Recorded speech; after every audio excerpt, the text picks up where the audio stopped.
next segment that I just thought up basically on the fly last week, but I thought, I wanted to give a little bit more game mechanic scenario, explore the miniatures, the squads, the heroes within Heroscape, starting with the original line, and just go through them one at a time. Probably just one squad or hero per podcast, and just really talk about their abilities, talk about their background and lore behind them, and because they all are have a uniqueness about them, and so we're just again, no set name yet. This is just basically the character, discovering the character bios of each army, and we're going to start through the what's called on Heroscapers.com the Books of Heroscape Index, and this is just a fantastic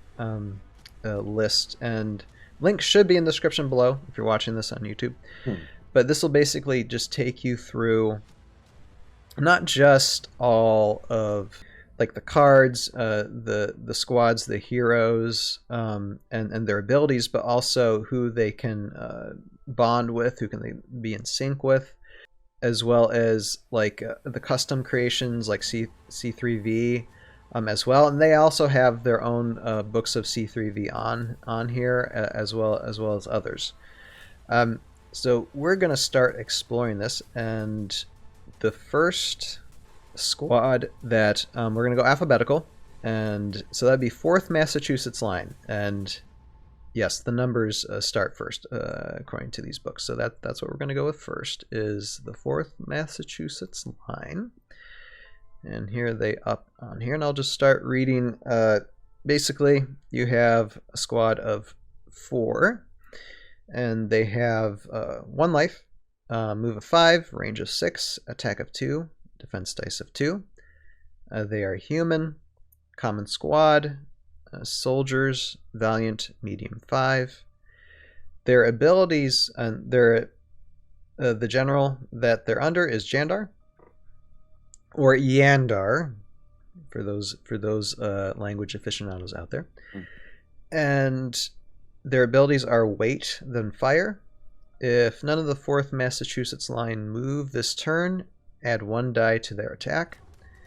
And they have a Valiant Army Defense bonus. Every time an army card you control has a Valiant personality. So basically, if the entire army that you have that you're playing in the game has a Valiant personality, each soldier in the 4th Massachusetts line receives 1 additional defense die. So it kind of gives them a little bit of a defense boost if everybody has a Valiant personality.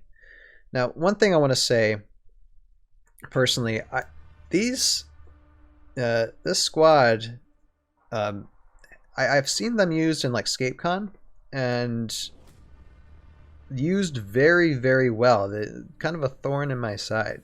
If you know how to play them, they can be quite unique to your army. As far as the game mechanics goes, any thoughts about that, guys?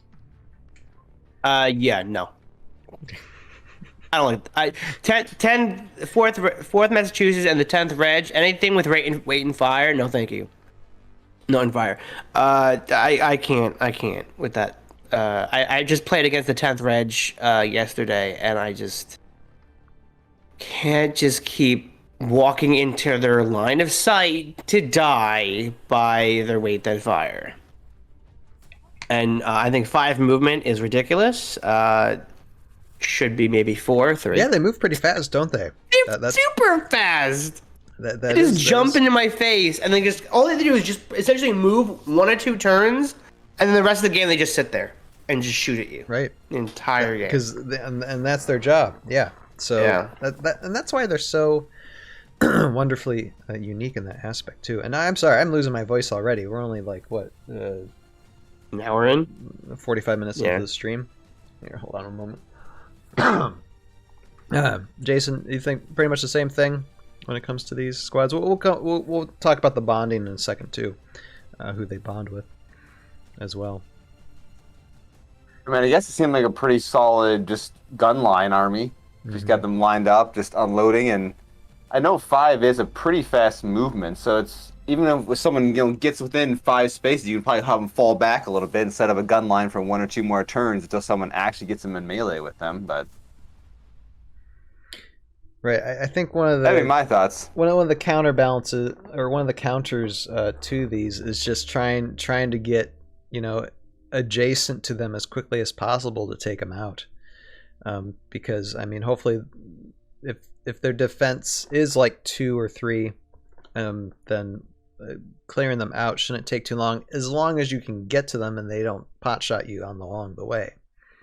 I would say more of the counter is to outrange them. Outrange them. Because when I was playing against the 10th Reg, and I know I keep making that because that's who I played against, and they're practically the same unit except for their bayonet charge. It's the only difference. But they have a 6 range too, and so I was playing with the VC units and original units of the lawmen. They have a range of 7, so I was able to kind of kite the 10th Reg for the most part. Until I wanted to get the height advantage that I needed for some of my units, but I was able to. I was forcing my opponent to move up in order to shoot me. So at least for like that middle sweep point, maybe by the second and third order marker of the first round, I was able to take a couple out before they could start shooting at me.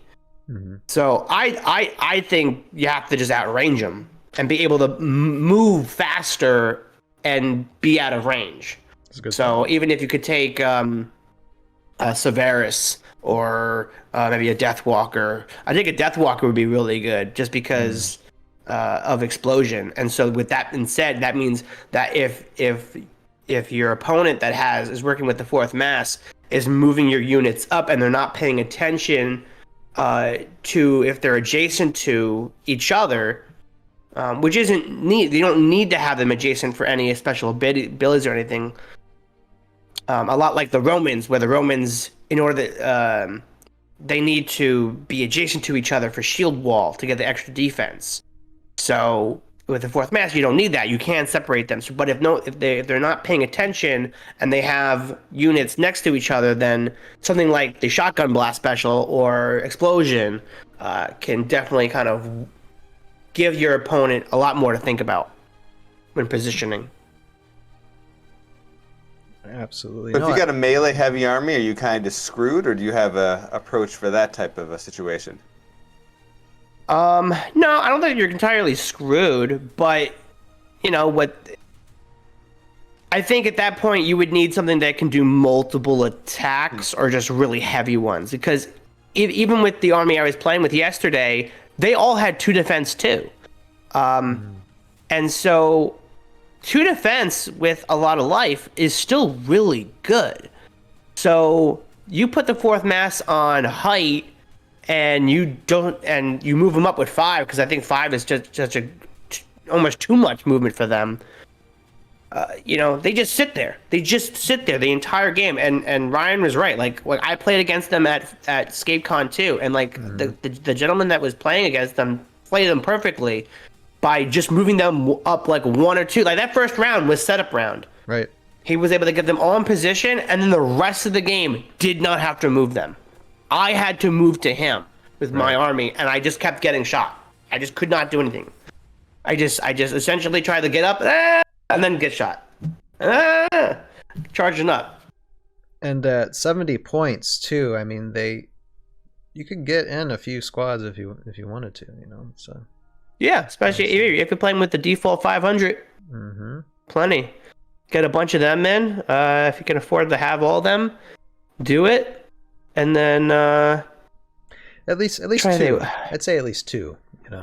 Yeah. What do they say for synergies? Let's see. For Valiant bonus, you got Concam would be great. Because they're soldiers, right? No. Yeah. Oh, they have to be knights. I'm sorry. Concam would be better for knights, even though they can do it, but. Yeah, I'm scrolling down to like the Valiant Army defense bonus. You could have another 4th Massachusetts course, Ackler, Alistair McDurk, Chardris, Charos, Concan, Mm. Eldgrim, Finn, Jordan, Quintella, Knights of Weston, Samuel Brown, Drake Alexander, Sayland, Sentinels of Jandar, Sir Deneric, Sir Dupuis, Sir Gilbert, Templar Cavalry, and Thorgrim. So yeah, definitely you have some choices for that, and that's not including C3V either. Yeah. And now with I would take Thorgrim if you're not afraid of explosion or shotgun blast or don't want to worry about, yeah, Thorgrim would be perfect. Keep right. him, pot him up. I mean, I don't know how you spell it. Get him on height, get him adjacent to Thorgrim, you're good to go. Might be an army I consider building in the future. Let's see. Yeah. Now, I want to read the character bio because there is actually 2 paragraphs worth of character lore for these miniatures. So it's quite extensive. So let me read through this. It says, before fighting for a larger cause under their commanding General Jandar, the 4th Massachusetts Line had endured many harsh battles. During their training back in New England, the most important lesson they learned from their Brigadier General, John Glover, who is an actual person in history. And here, let me just bring this up. I have this up on Wikipedia. John Glover was a real man. He was a general. He was a brigadier general in the Continental Army during the American Revolutionary War. Survived that war as well. Served. I think he served in Congress as well, and was So he was definitely a real person. So it's kind of cool that they include that in there. And so John Glover was to save their ammunition by waiting until they could see the whites of the enemy's eyes. Although this patient fighting strategy has taken years to perfect, the 4th Massachusetts Line is known to wreak havoc on approaching enemies with their wait and fire technique. They are most comfortable when in the company of other valiant allies who remind them of their old commander, General George Washington. For this reason, they prefer to fight with other valiant heroes, such as their new friend Drake Alexander, or Finn and his brother Thorgrim, the Viking champions. It was not until meeting Sergeant Drake Alexander in Valhalla that these men learned that their old cause had been won due to their sacrifices and discipline under General Washington. Now they have rallied behind the new and greater cause of securing the well springs and helping Jandar in the battle of all time. So that's quite an extensive bit of lore there, and I love talk about historical miniatures or miniatures tied to history. Yeah, that's incredible. Cool. That's really cool.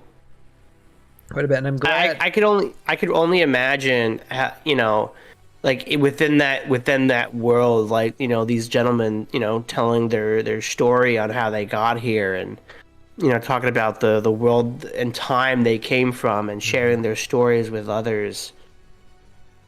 And I think that's it's so interesting. I always feel like there could be, like, instead of Thorgrim just having Thorgrim's journal, but like having, doing like short films of, campfire, like instead of doing the Tales of Valhalla and how you have it, but you have someone else do it where it's like campfire stories of Valhalla, and it's just like people, like, it's always like maybe like people can dress up and cosplay as these characters, and they could tell, do a campfire story. Kind of like, okay, a mixture between, here's a pitch, mixture between that 70s show, camera in the middle when they're all, smoking in the basement, and the camera keeps panning to them, but it's a campfire, and they're all talking about like their story on how they got here and who they are, and they all mingle, and that would be a really awesome way. So you could have a 4th Mass, you could have Sergeant Drake, you can have a who else?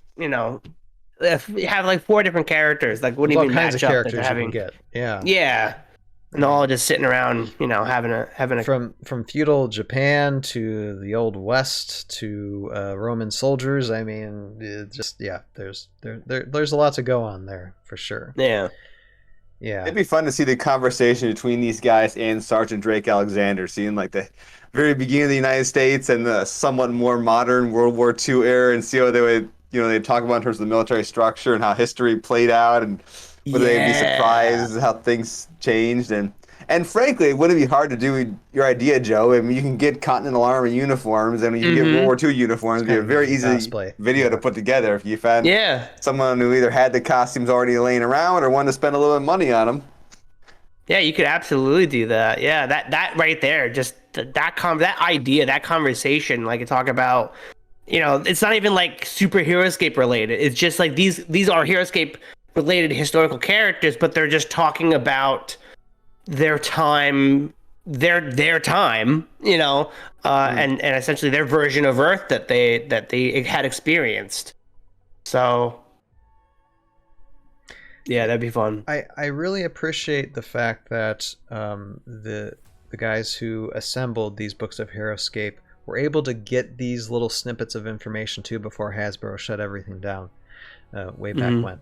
So yeah, I'm very happy that we have these things on Heroscapers.com in order to look up and research. And again, if you're watching this on YouTube, the link is in the description below for these. And then just to note as well, below the lore, I mean, it does show, again, their special abilities, as well as just questions being asked about their abilities, which is always good for like rulings clarifications on what they can do, what they can't do, as well as synergy benefits when it comes like to Marcus Decimus, Sir Gilbert.